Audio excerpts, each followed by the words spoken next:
but we always need to acknowledge the challenge of balancing technology with accessibility. And retail is a catch-all term for many and varied environments, from the very basic to the flagship store. There was no wow moment, Okay. It didn't create a memorable moment. It was just like a continuation of if you just stood there and looked at the window. And it wasn't telling a new or deeper story, and it had no takeaway, yet it still won awards. Really, it all boils down to trust.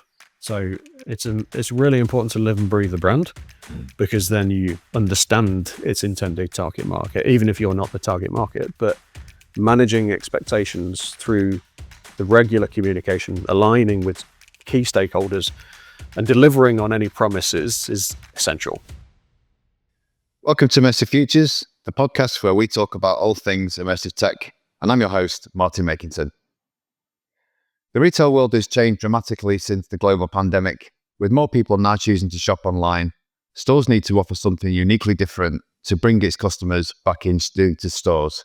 Immersive technologies ranging from augmented and virtual reality to LED walls and interactive installations are helping to achieve this. They're creating engaging and personalised ways for customers to connect with its brands. In today's episode, we'll discuss how these tools are transforming retail, the challenges of implementing them, and our thoughts on the future of in-store innovation. To discuss further, I'm joined today by Simon Swain. Simon has extensive experience helping some of the world's largest brands to innovate using immersive technologies. From AR to large-scale installations, his work bridges creativity and technology to help brands stay ahead of the curve. Hi Simon, thanks for joining us today. Hi, good to meet you. Good to join you and have this discussion as well. So without further ado then, let's begin your story. How did you start working in retail innovation and incorporating immersive technologies into in-store experiences?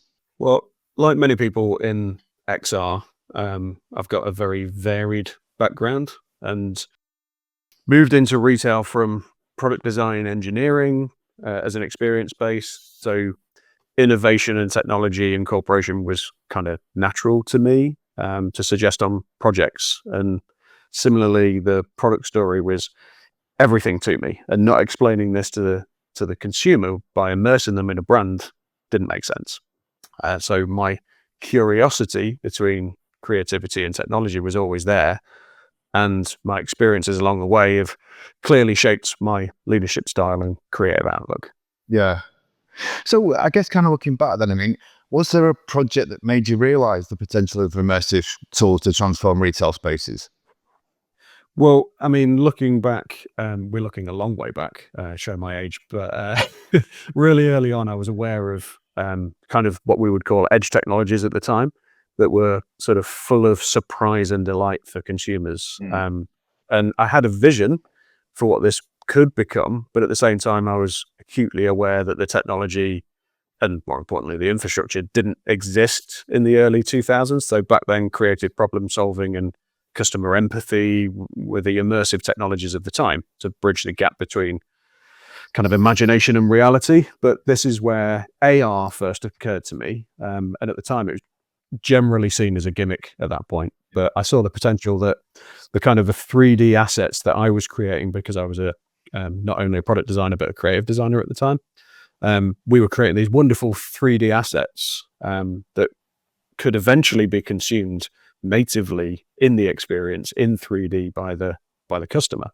But it just couldn't happen at the time. So that essentially manifested as an immersive technique with my clients. So I actually created very early on an AR experience for communicating design. So rather than doing that in retail, it was more about the visual fidelity, the rendering techniques, the outputting as animations. And I don't know if you remember, but DWF exports, which were like a really early version of being able to communicate 3D with non-3D people. So in terms of a product and a project, initially, this kind of approach provided innovation in the approval and implementation stages, but it also then opened the door for conversations about innovation within retail. And one project when you say that, stands out in my mind from a long time ago was something called the Speedo Laser Racer Suit. I don't remember whether you remember it. It was in the news at the time because it basically gave swimmers like shark skin, which was really low friction and it meant they could go faster. And they were being used in the Olympics and it was causing lots of problems. But we were asked to communicate that in retail. So how do you communicate these kind of intangible benefits of reducing friction in water and moving faster? But what we then did was we started talking about distributed screens. So like video walls in different configurations so that you could show a swimmer standing on their start point and then diving down the fixture into the pool that didn't exist, and then popping up on the other side of the store and getting out of the pool, these kind of things. And so we were suggesting lighting and digitally triggering experiences from detecting a customer. And that was just something that wasn't normal at the time for a sort of a piece of retail to understand that you were there and to do something because you were there. So that one would stand out, I would say. I guess with it being so early on and kind of like, all that time ago, I guess it kind of must have, I guess, blown the client's mind the first time you kind of pitched them or kind of showed them the concept of it. Yeah, it was sort of a self-sustaining thing. We were excited and we could suggest tangible ways of doing it in retail. So they got excited and they started opening more doors to more projects. And that's where the whole sort of industry is now, where the customer, the client and the customer and the agency are all on the same page in terms of wanting that experience to be something tangible. Yeah. So what excites you most about kind of creating, ideas with immersive technologies or just like combining creative ideas with immersive technologies in retail? Well, if we think about that particular project, that was like the start of lighting a fire in a creative tech brain that's still burning to this day. But really, it's about the combination of genuine deep thought and engaging experiences, which I see as innovation when we talk about our industry, because they feed off each other and they inspire each other and amplify the result if they're used in the right way. So creativity is not just shape generation, and immersive tech shouldn't ever be used because we can.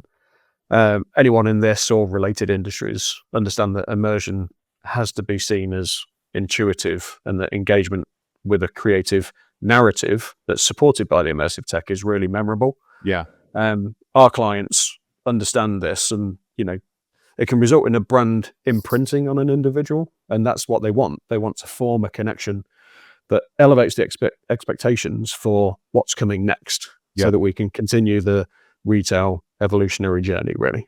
Yeah, interesting.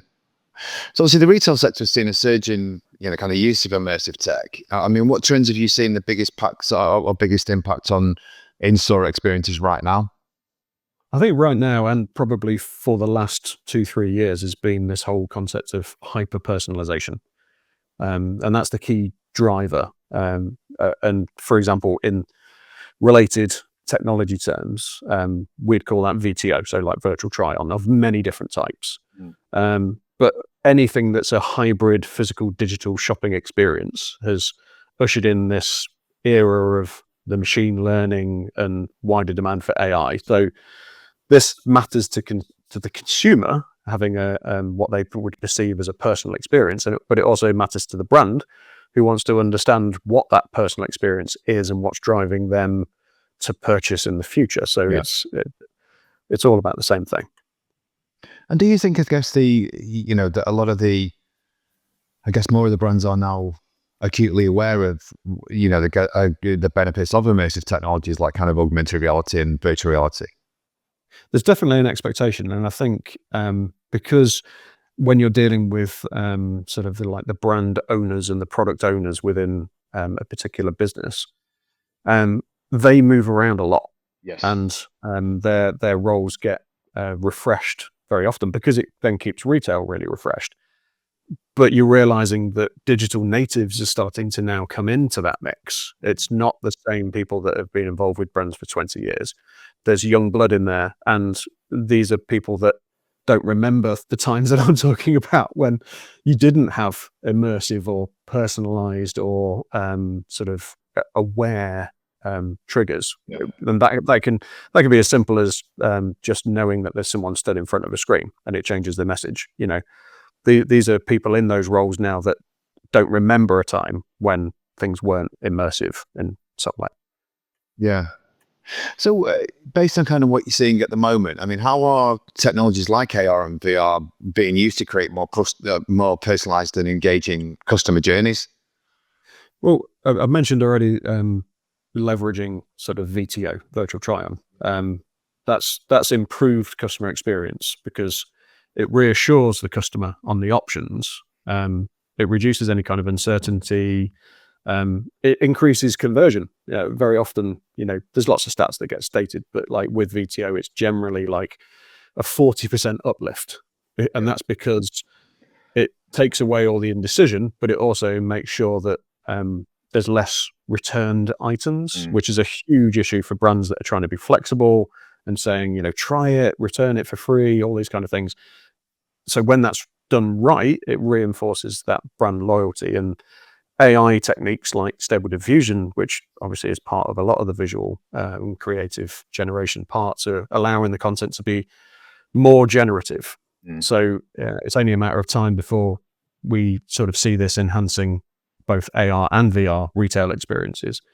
But we always need to acknowledge the challenge of balancing technology with accessibility. And retail is a catch-all term for many and varied environments, from the very basic to the flagship store. Yeah. I mean, as we saw, obviously, kind of recently, probably one of the most high-profile ones within the UK, the kind of recent launch of the Future Stores store in London. Kind of interactive installations are kind of becoming increasingly popular. What role do you think they play in driving footfall and enhancing, the kind of customer in-store experience?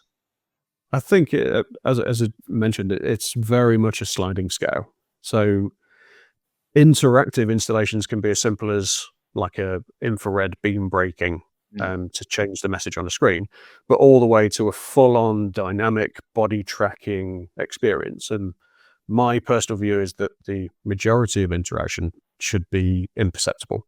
So the fixture should know that there's a customer present, where they are, what they pick up, and if it's really complex, like even where they're looking, where their gaze is, and where it has been. And I think installations like you mentioned that are very, very visual, and they're marketing themselves because of the changes in culture in terms of like the Instagram generation. I know I sound old saying that, but like essentially what they mean is all the way through retail, we were told that you've got to get somebody's attention and you've only got 30 seconds to convert them, to make them interact further or to purchase.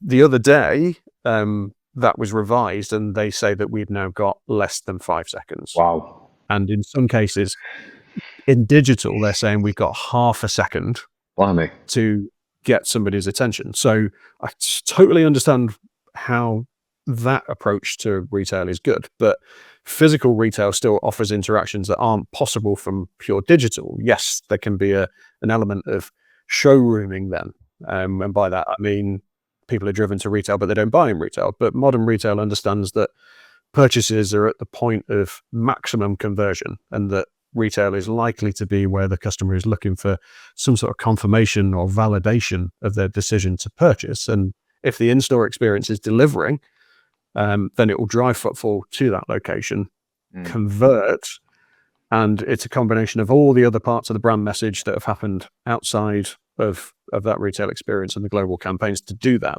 But interactive input by the consumer is therefore another layer on top of that, and we should remove as many barriers to the experience as possible. So using gesture and tracking the consumer by all means, but if you can get the same input from a button press and the experience isn't broken by this mechanical input, then use it as the trajectory of least resistance to purchase. Nothing's more frustrating than having to learn how to have an experience. Yes. And then that experience not delivering on the investment of your time and effort. So I think those kind of retail sort of activations that you've mentioned are absolutely the right way forward, but we need to engage and we need to behave as people expect digitally, where your actions and your movements and all these kind of things feed into the experience, and it's not a linear experience. It's an enhanced experience. So I think we're making the right moves, but it just needs to be a lot more engaging. I guess particularly as well. I mean, if now that the attention span is now shortened to by kind of 25 seconds, then you've kind of almost got to grab them quite. Yeah, It's kind of almost like that's a massive challenge. physically grabbing them as soon as they kind of come in the store, isn't it? Really, from an immersive tech point of view. In short, sometimes that isn't about shouting the loudest. Yeah, it isn't about being the brightest and the noisiest and that kind of thing. It's a much more complicated landscape. Yeah. Which kind of leads, I guess, kind of nicely onto the next question. But I mean, how do you ensure that kind of immersive experiences like this kind of remain relevant as the expectations of the customer evolve? Again, for me, it's more of a procedural creative experience. So I would think back to my childhood of an adventure book, where you would take your own route through something. So there need to be elements within there that introduce other paths to purchase. Linear experiences, they can be fun. That's what essentially Alton Towers and Disneyland are about. You know what you're going to get, and they are fun, but they're not something that tends to encourage revisits. And these can be sort of data-driven decisions, where they're asking questions and they're digging deeper into what your needs are. But from a brand investment, they're investing in the experience to get the trends and solicit feedback, and then in turn that feedback can refine the experience and change the experience in a live way. And again, the way that I approach things is we have to allow for handoffs. So retail experiences rarely start and end in the same place. So consumers often, they've already done their research and they want to continue that in retail. But equally, there are some brands that are going to be discovered in retail, and they may want to continue that experience on their mobile and complete that at home. So it doesn't kind of begin and end always in the same place. Obviously, roadshows and things are different because they're there to be experienced. And, you queue up and you're going to get an experience. But retail has many shades of grey. And for an experience that feels personal and leaves frustration out, in many cases, enriches both the brand and the consumer. And all of this can allow for subtle changes and inclusions and enhancements to experiences that those experiences can then be in store for years rather than weeks, which is very often what we have to deal with. Yeah. Do you think sometimes based on that, then, I mean, because you kind of touched on a point earlier, I think, around customers coming into store to kind of see, to look at a product and then go home and buy it, or kind of, buy it in store or something like that. Do you think then, I guess, the way that, I guess, the in-store experience is evolving is about customer validation then, do you think, about a product? Because I know from my own experiences, like for argument's sake, if you want to buy a new laptop, a pair of running shoes or something like that, you kind of always need to go in the store to kind of, physically look at them, because you don't quite get the same impression, kind of buying online. Do you think it's more about a validation then, I think, in that respect? I think it's always been about validation in many ways. But I think the main difference over the last couple of decades is that your discovery point isn't the retail environment necessarily. So people are discovering it in their feeds. They're discovering it because it's featured on a particular program, or there's been some sort of profiling, or there's been some sort of promotion of an item. So very rarely are people coming into retail just to go into retail. They're going there, it's mission based. They've got something that they want to look at. But nothing at the moment, and I say at the moment because my hope is that will change, beats going into retail and being able to touch and feel and understand build quality or visual fidelity. Because I did this recently, we had some interns in the company that I work for at the moment, and I was really interested in their perception because they're kind of late teens, and I wanted to see how things were different. So brands that we already work for and have long-standing relationships with, I said, right, I'm going to set you a challenge to go and immerse yourself in smart security or different TV technologies. And then I genuinely asked them where their comfort point was, and their perception was that their comfort point was right at the beginning. They could order online, it could arrive, and then if it wasn't right, they'd send it back. And when I actually sent them into retail, it was quite refreshing because they haven't got the blinkers that we've got of years and years of, that's how it's done. And it kind of opened their eyes to the fact that they could talk to somebody about their choices rather than it just being their choice. And after I spoke to them, I said, okay, so you're going to order it online and you're going to, oh, no, I went to this store where I could test it, and especially with the screens, they were like, well, actually, when I got to retail, I realized that feature on this brand was better than that feature on this brand. And it's the same feature, but I wouldn't have known that if I hadn't.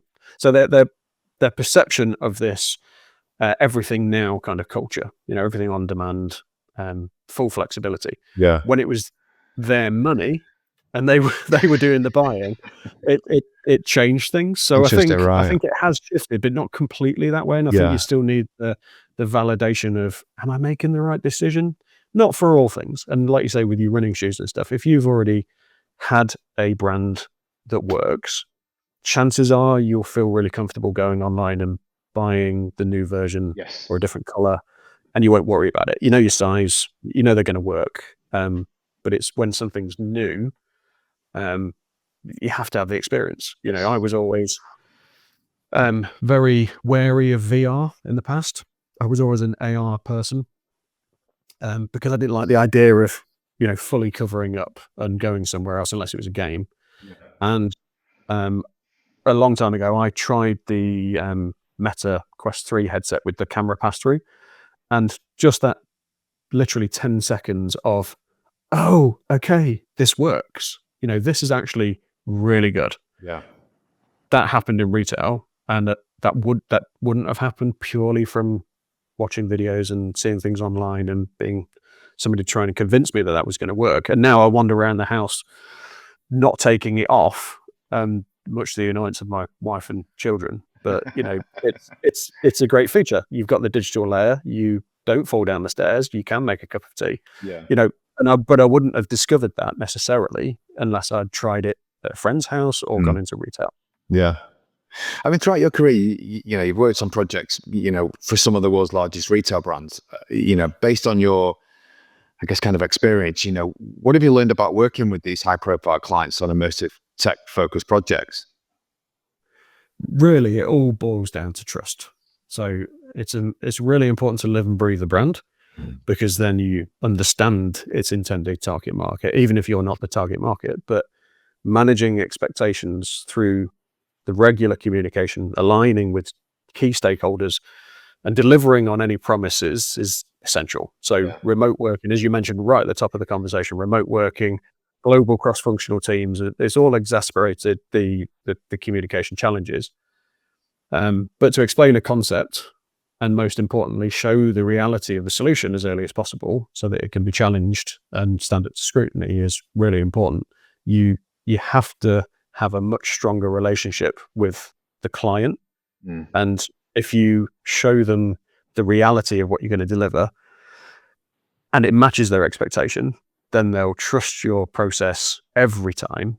And the next project will be far smoother, and you can start to suggest other technologies and deeper experiences, and suddenly they start finding budget from all different parts of the business. So, but it all comes down to trust. If you promise the earth, deliver half of the earth, then that trust has been diminished, and it then doesn't generate further business. Yeah.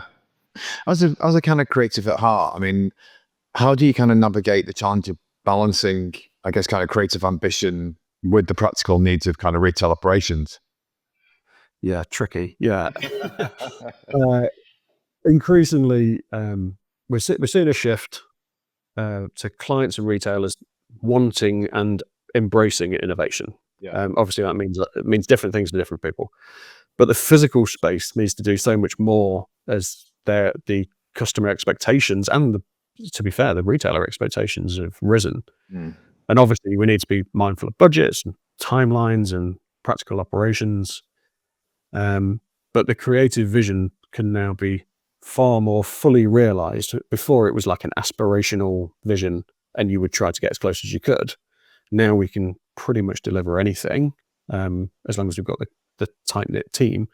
But often having a clear experience target for a project can make those decisions for you. So compromises have always had to be made, but having that clear vision of the creative solution and what it delivers to the consumer allows us to weigh challenges of budget, timeline, and implementation. But we can ask ourselves the questions like, does it degrade the creative vision? This decision I'm making, does it reduce the effectiveness of the experience? Does it break the story and damage the emotional connection? Because these are all important questions that we as a team need to ask ourselves with the client and the retailer, and make sure that the ambition to be new or first doesn't cloud the judgment. Yeah, totally. It's tricky to try and balance the ambition with the practicalities, definitely. Yeah. So from that then, I mean, what strategies have you kind of found have been effective for aligning kind of creative, technical and business teams to deliver immersive tech-focused projects successfully? Well, I mean, there will be resistance always, but open discussions at all levels. And that doesn't have to be public and it doesn't have to be on the same call. But being open to feedback at all levels allows for that coordination of diverse teams. So to help, you need a clear structure with roles and responsibilities known and agreed by all team members, but then everyone having that North Star, it's essential. But asking what that means to the creative, the technical people, the marketing team is also essential, because all of this is about fostering collaboration and everybody wants to do something exciting, but roles in a project, they come with risk, and some people are far more exposed to that responsibility. And if the team appreciates and acknowledges that the effect of a concept on a particular individual role, and how that might have a knock on, that person needs to feel supported and understood, and won't be then afraid to raise the hand when needed, because often, people are too scared and timelines move on, and it can cause all manner of problems. Yeah. Do you generally tend to find then, I guess, that because I know in some companies there's sometimes, I guess, a friction point between the kind of creative and the technical, where the creative are naturally kind of big picture thinking and versus obviously technical, which are much more, I guess, kind of grounded in practicality. You generally tend to find, I guess, that there's any form of friction points then on projects, I guess, where the creatives, for that reason, I guess, where creatives are kind of big picture, and the techies are kind of more practical focus. Yeah, I mean, a lot less than a couple of decades ago, right? Because now you'll find that you've got technical creatives and you've got creative engineers, that they do share a lot in terms of the vision. You still need that one guiding principle, and you need somebody to be excited and convinced about doing something to drag everybody else along for the really meaningful and the really sort of game-changing sort of installations and experiences. So, but friction is less. People still, like I say, being aware of people's roles and responsibilities is key. And if a nice to have is going to really labor on the development and engineering side of things, and it's not really essential, it's just a nice to have, then you just need to be honest about those things, and be balanced. I guess kind of implementing immersive technology into retail kind of must come with its own set of challenges. Can you share an example of, I guess, a hurdle you faced and how you've addressed it? Well, for retail, ironically, infrastructure in retail is always a challenge. And that stems from security issues, and there's a legacy of bandwidth needs. 10 years ago, the bandwidth of a retail store was far less than it is now, which pushes a lot of retail experiences to be offline. It doesn't mean they're not interactive, but it just means that they're not as connected, and any kind of bi-directional communication needs to be whitelisted. We need to get approvals from infrastructure stakeholders. It's essential, and it will come, but in their own time. So it's always good to ask early. But having said that, it should never be taken for granted that nothing can be done in retail. For connectivity, you may be tempted to suggest some sort of cellular bypass, so you're completely outside of the store, but then be aware that the store often sees this as worse than just engaging with the internal teams on your needs, Sure. as that solution can have knock-on effects with interference in store. But again, communication and transparency is the key. Find the stakeholder, make your requests as clearly as possible on what kind of communication is going to occur. What's the minimum speed, for example, that you could get away with? As a specific example, I faced this in Harrods and quickly established that the perceived and in the documentation stated restrictions could be challenged. So we needed to identify the IT infrastructure guy and make them understand what we're asking for, and could it be accommodated? And by the decision maker, if they understood the intention, you can't just say, I need internet access. It won't get you very far. But retailers love it when you connect with their internal teams and support them. And in many cases, these challenges are actually an opportunity for growth and change, and building those relationships with those hidden teams. But it can come up time and time again when you're next in. But it's all about being respectful. They say no from the gate, but if you can argue why yes is important to them and that they can accommodate it, then it tends to be that those challenges go away. I guess kind of based on your expertise of having done this now kind of many times over the years, there must be kind of almost fairly common hurdles that kind of tend to come up, like infrastructure challenges and things like that. So I guess it kind of, must be like almost like a checklist of things to kind of almost get ticked off before you get started. Definitely. Yeah. Finding the right people, straight at the beginning of the project, right? Who is the decision maker for this, and then you can start those conversations. So how do you typically balance the need for kind of technological innovation with creative, intuitive experiences for both customers and staff? Empathy. So for the end user, trying to put yourself in their shoes, and then that allows you to challenge their creative vision in a really positive way. So like a tech forward experience, they can be just as useful for the store staff than the end user on their own. So if the solution is really innovative and provides an immersive experience that resonates, you'll find that the staff will actually use it as part of their chaperoned experience. Okay. So user testing should be implemented really early on as part of the validation of any creative vision, and the experience design, because consumers will do unexpected things. And more often than not, when you discover those, you'll totally understand why they've done it, and you'll have to revisit the decisions in the implementation to accommodate it. But it's always about balancing the technological innovation, as you say, with this experience having less and less barriers for both the store that's holding it and the customers that are experiencing it. Interesting. So what lessons have you learned, I guess, from projects where the kind of outcomes didn't match the expectations? I mean, and how would you say that kind of shaped your approach for future projects? I think that happens on most projects in one way or another, but ironically, those projects can still be award winners. Yeah. And I've already mentioned Harrods projects, and I'll use that as an example again. Sure. We were implementing a design vision for immersive and engaging store windows, and it's the normal story of low budget, fast turnaround expectation alongside a vision that had not really been challenged, as it was already approved by the client, and therefore you're in rapid motion to implement and launch it. Yeah. So we had a whole load of stuff in terms of like illumination, motion, large LED screens, QR codes that let you fully control the experience remotely, and all of those interactions were recorded.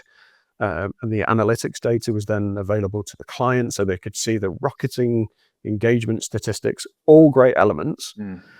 But what was the experience, and what did the consumer get out of it? And the result was a fully working technological window, really intuitive control from mobile, no barriers to experience. Only problem was that no one wanted to use it. And the footfall was there, and there were restrictions because there were hoardings and the repairs going on at the time, but the footfall was there. The content attracted people, but the engagement delivered sort of zero experience payoff. There was no wow moment, Okay. it didn't create a memorable moment. It was just like a continuation of if you just stood there and looked at the window, and it wasn't telling a new or deeper story, and it had no takeaway, yet it still won awards. Right. Interesting. And we're all guilty of being too focused on the delivery of like a high quality technological project that's fully supported by the retailer and delivered to scope, to the letter, but the experience was never challenged. And so when it went live, it just didn't engage. And the lesson there was always ask why before you focus on when and how, and it's difficult to challenge things, but it's right to challenge things, because if they stand up to scrutiny, then you can just run to the destination and deliver a project that really works, rather than just getting lost in the making it happen. It must be challenging in excuse me, in itself, though, I guess, when you're in a fast-moving environment, like you say with the Harrods project. If time is tight, then it must be, I guess it must be challenging for you, to then start asking the why. If it's, just make it happen, to kind of almost have that reflection time to be able to kind of look at, that kind of why aspect. Yeah, and there's got to be a cut-off point. Yeah. You can't keep asking why and then miss the deadline. But I think there's a temptation that if the client's happy, then we just deliver. And I think right at the beginning, you're like, okay, client's happy, but actually let's just pressure check what their expectation is. Ask them what the outcome needs to be.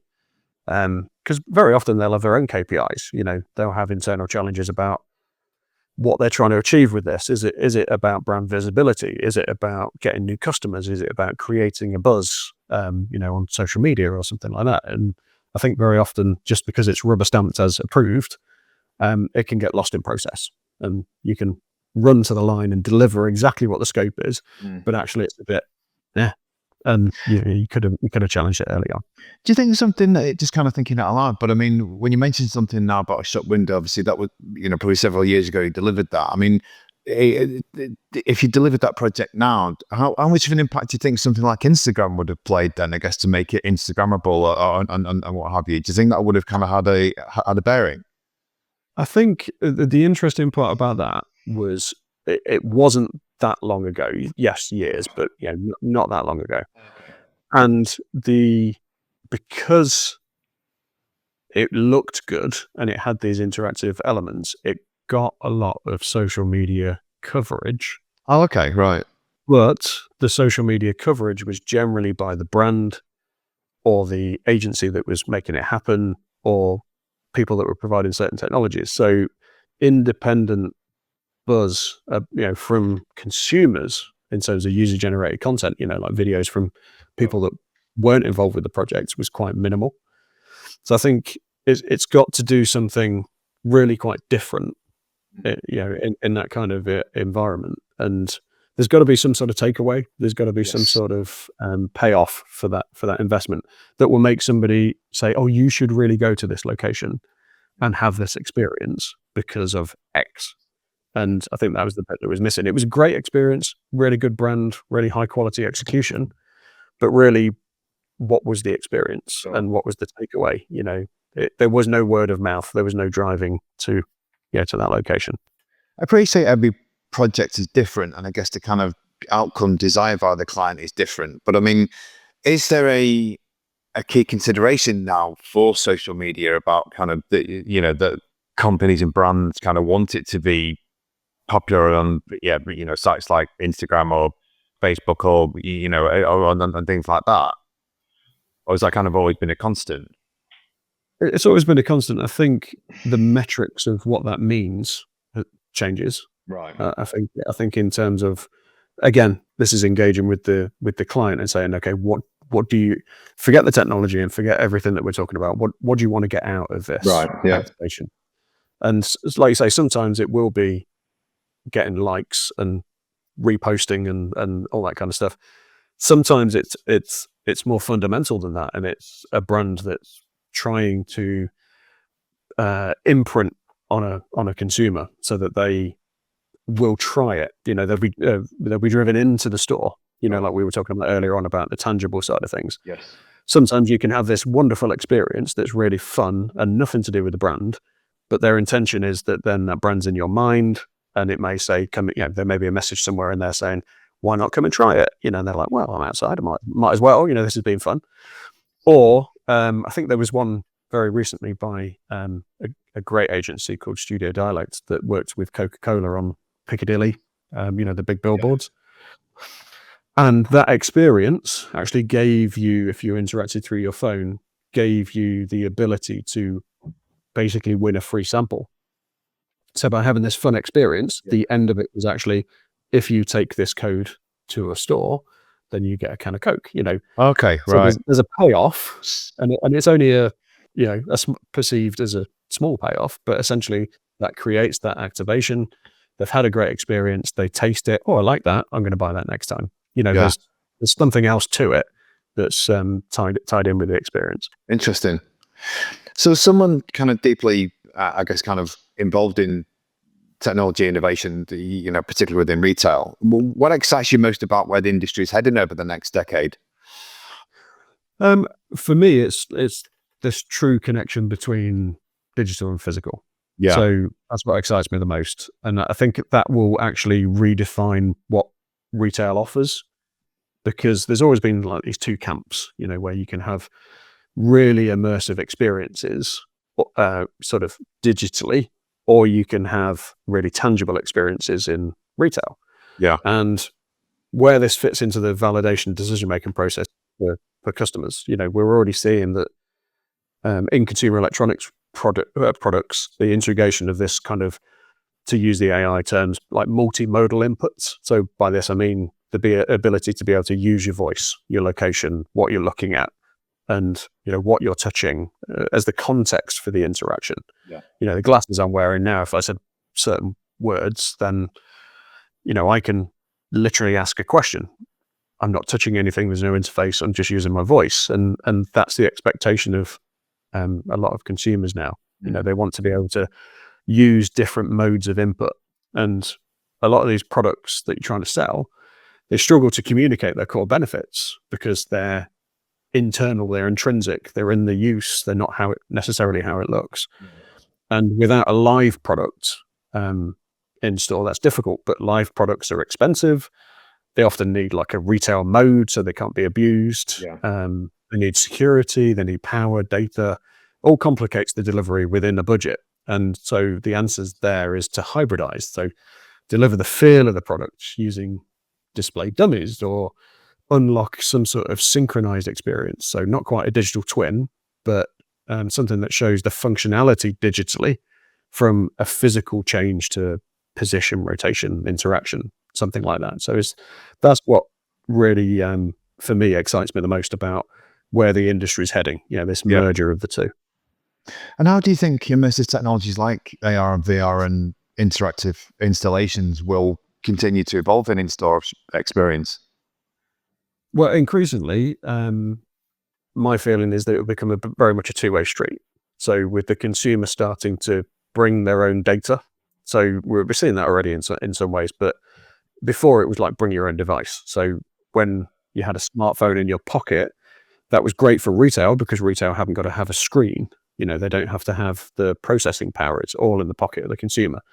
So when we're talking about data, in the form of, say, like home scans or other metadata to use in a retail experience, imagine going into IKEA and sitting there with the kitchen planner, but actually they're planning it in the scan of your existing space, rather than some sort of clinical kitchen designer program, or airdropping images of your recent purchases to allow a smart changing room to suggest new outfit suggestions, or drop your house layout into a system that recommends the placement and model of mesh routers so that you don't get Wi-Fi dead spots, or where to put air conditioning units so that it's efficient within your space, or simply suggesting a paint color. It can be as easy as that. But taking that personalized metadata into a recommendation engine and allowing it to to see the results dynamically at scale or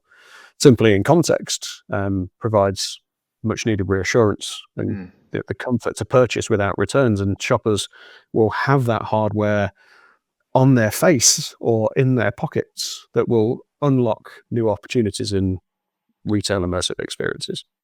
Really quite an exciting time ahead, isn't it? What it promises to Definitely. be. Yeah. Yeah, really promising. So if you had unlimited resources, what kind of in-store experience would you create using immersive technology? Okay, that's a big one. If budget was no Unlimited issue. resource. Lovely. Okay. That's ever been uttered in any of No, the yeah, projects I've worked no. on. I mean, first and foremost, I know it's going to sound boring, but like I'd address the infrastructure problem. You know, if there was a nice fat pipe connection for the experience, like low latency, secure sessions, that we could fully engage with, that would make a massive difference. And what we've just talked about in terms of the physical and digital, if the space was like fully aware of its configuration, and every digital surface, every product and fixture and environmental influence were represented in the physical and the digital form in terms of the position and the interactions and the resultant effects, it would all be visible in both. Yeah. Yeah, the space would be then both in physical retail and in the digital layer. And for want of a better term, let's call this the metaverse space. Yeah, it means a lot of things. So that the virtual agents could service the space in a kind of perpetual way, allowing for interactions in both planes of existence at the same time. That would be a space to truly engage and evaluate in context and open up a platform for any kind of brand or creative storytelling experience that they needed. Yeah. Nice. Right. So let's wrap up with a quick fire round. Short questions, short answers. Here we go.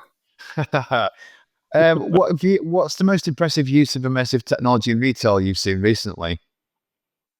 I would say on a personal level, it's about engagement. And so there was a Nike activation that was powered by Move AR, produced by Om Agency.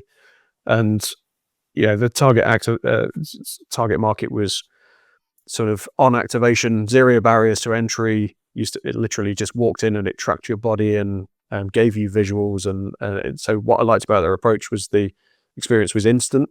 It was sort of understandable, a little bit magical. Perhaps it also impressed me because I understood the challenges. But it's a transferable and reusable tech solution. And essentially the innovative spirit of that and a willingness to try something new with minimal instruction is something that should be encouraged. Yeah. If you could add one feature to current immersive retail solutions, what would it be? I'd say spatial context again. By this I mean a true communication of existing in that space, the space adapting to the user and understanding their geometry. When a space can truly transport someone and understand their intention in that space, tell a compelling story about that space, then you'll achieve true immersion then. Lovely. Simon, it's been an insightful conversation. Your thoughts on immersive technology have been on how it's reshaping retail have been really invaluable. For those of our audience who want to connect with you or learn more, where can they find you? Well, I mean, the best place to find me is via LinkedIn. It's the place to see things changing day by day. I'd love to connect and hear new ideas and offer a view. So they feel free to contact me that way. Lovely. Well, thank you again, Simon, and thanks to our audience for tuning into Immersive Futures. Don't forget to subscribe for more conversations with the people transforming the future of immersive experiences, and see you next time. Thank you.